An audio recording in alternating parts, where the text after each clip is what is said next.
அனைவருக்கும் வணக்கம். நான் உங்கள் சொர்ணவேல்குமார் நாடார், தூத்துக்குடியிலிருந்து பேசுகிறேன்.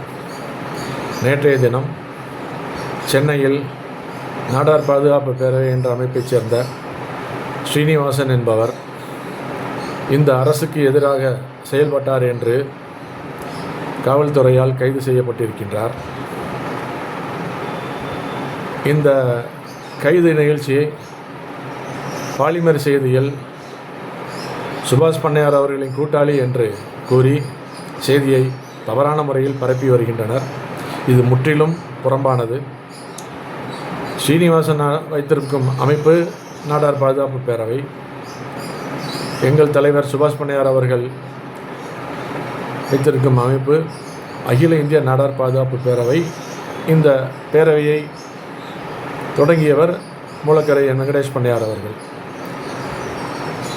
நேற்றைய தினம் கைது செய்யப்பட்ட ஸ்ரீனிவாசனுக்கும் இந்த பேரவைக்கும் எந்த விதமான சம்பந்தமும் கிடையாது. அவர் அதில் உறுப்பினரும் கிடையாது.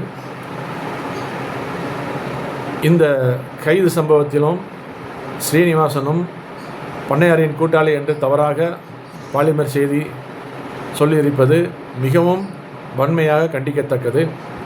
ஒழுங்கான முறையில் விசாரித்து செய்தியை போட வேண்டும். இதை முற்றிலுமாக அகில இந்திய நாடார் பாதுகாப்பு பேரவையின் சார்பாகவும் மூலக்கரை வெங்கடேஷ் பண்ணையார் அவர்களின் மூலக்கரை வெங்கடேஷ் பண்ணையார் நற்பணி இயக்கத்தின் சார்பாகவும் வன்மையாக கண்டிக்கிறோம். இந்த நிகழ்வுக்கும் சுபாஷ் பண்ணையார் அவர்களுக்கும் எந்த விதமான சம்பந்தமும் கிடையாது என்பதை நான் இந்த நேரத்தில் உங்களுக்கு எல்லோருக்கும் தெரிவித்துக் கொள்கிறேன். நன்றி, வணக்கம்.